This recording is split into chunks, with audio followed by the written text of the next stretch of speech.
আমাদের শেখ হাসিনা বলেছিল, যদি এই দেশের আপামর জনগণ তাকে ক্ষমতায় রাখতে না চায়, তাকে ক্ষমতায় দেখতে না চায়, তাহলে সে স্বেচ্ছায় ক্ষমতা ত্যাগ করে চলে যাবে।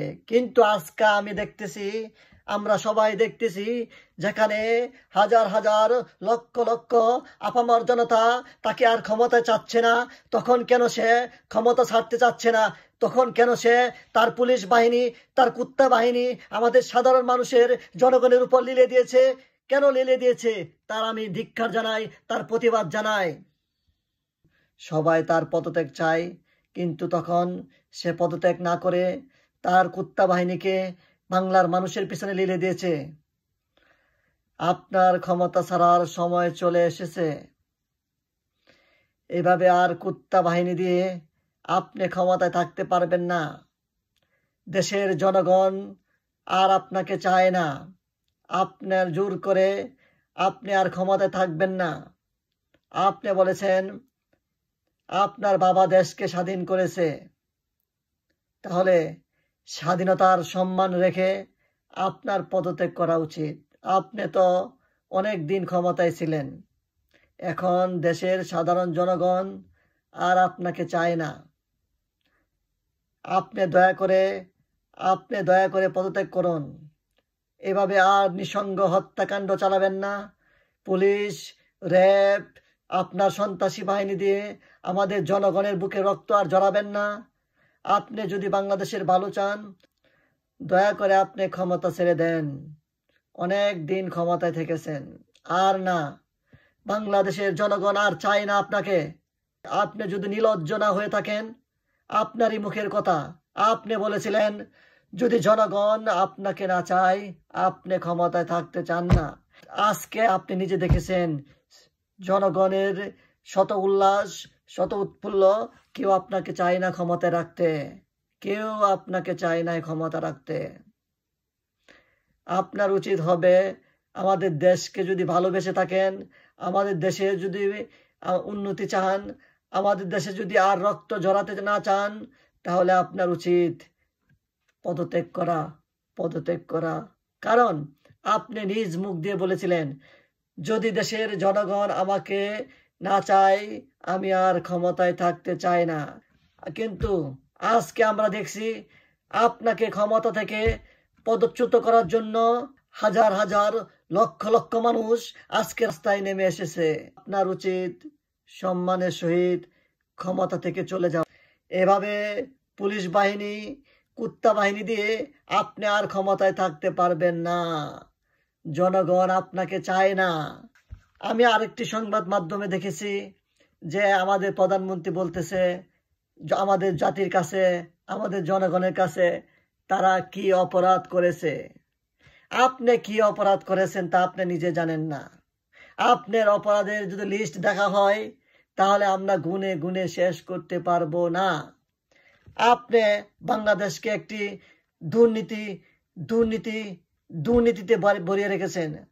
আমাদের বাংলাদেশ একটি দুর্নীতিযুক্ত বাংলাদেশ। আপনি যারা দুর্নীতি করে, আপনি তাদেরকে বিচার করেন না। আপনি তাদেরকে সুযোগ দেন দেশ থেকে পালিয়ে যাওয়ার জন্য। আপনার সে আমলে হাজার হাজার কোটি কোটি লক্ষ লক্ষ টাকা বিদেশে পাচার করা হয়েছে, তার কোনো আপনি বিচার করেন নাই। তারপর আপনি জনগণের সামনে এসে বলেন আমরা কি করেছি, আমাদের অপরাধ কি? আপনার চোখ থাকতেও যদি আপনি চোখে না দেখেন, তাহলে আপনাকে আর দেখানোর ক্ষমতা পৃথিবীর কারণেই। একটা কথা আছে যে ঘুমের মানুষকে জাগানো যায়, কিন্তু যে না ঘুমিয়ে ঘুমের ভান করে তাকে জাগানো যায় না। আমরা চাই একটি দুর্নীতিমুক্ত বাংলাদেশ, দুর্নীতিমুক্ত সরকার, যে দেশের জন্য কাঁদবে, যে দেশের মানুষের জন্য কাঁদবে। আমরা সেই রকম একটি সরকার চাই। আমরা বহুত দেখেছি আপনার জনগণের প্রতি কতটুকু ভালোবাসা আছে। আমাদের জনগণ বুঝে ফেলেছে আপনাকে আমাদের আর দরকার নেই। আপনি আল্লাহর হস্তে, আপনাকে আমরা অনুরোধ করব, আমাদেরকে মুক্তি দিন, আমাদের বাংলাদেশকে মুক্তি দিন, আমাদের বাংলাদেশের 18 কোটি মানুষকে মুক্তি দিন। এভাবে পুলিশ হামলা কামলা করে দেশের জনগণকে আর দাবিয়ে রাখতে পারবেন না। আজকে দেশে গণ অভ্যুত্থানের ডাক এসেছে, আপনারা আর চুপ করে বসে থাকবেন না।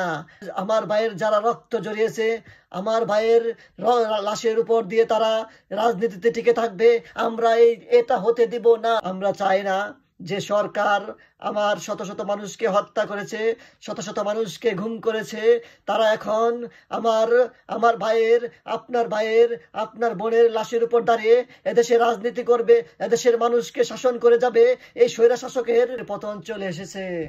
আর দেরি নাই, আর দেরি নাই, আর দেরি নাই। আপনাদের যা কিছু আছে, এখন সময় এসেছে।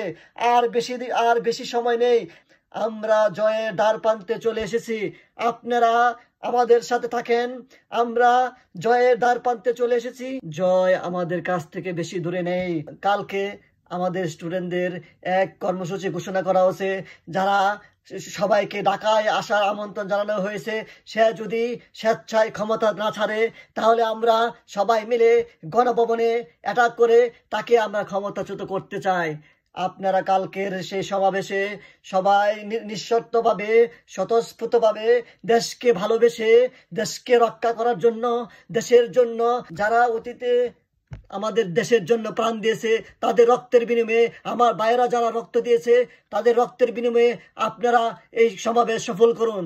ছাত্র জনতা, আপামর জনতা ঢাকায় যে সমাবেশের ডাক দিয়েছে, আপনারা সবাই সেই ডাকে সাড়া দিন। আপনারা আমাদের দেশকে মুক্ত করুন, আমাদের দেশকে নতুনভাবে স্বাধীনতা এনে দেন। আমরা আমাদের স্বাধীনতা থেকে আর বেশি দূরে নয়, কারণ তারা যে অত্যাচার করেছে, যে নিপীড়ন চালিয়েছে বাংলাদেশের মানুষের উপর, বাংলাদেশের মানুষ আর সহ্য করতে না পেরে রাজপথে নেমে চলে এসেছে। এখন আমাদের দেশের গণজোয়ার এসেছে। সবাই সবাই সবাই যা যা কিছু আছে সব কিছু নিয়ে আপনারা কালকে ঢাকা চলে আসেন। আমাদের কালকে উদ্দেশ্য হচ্ছে গণভবন থেকে আমাদের সেই স্বৈরা শাসককে উৎখাত করা।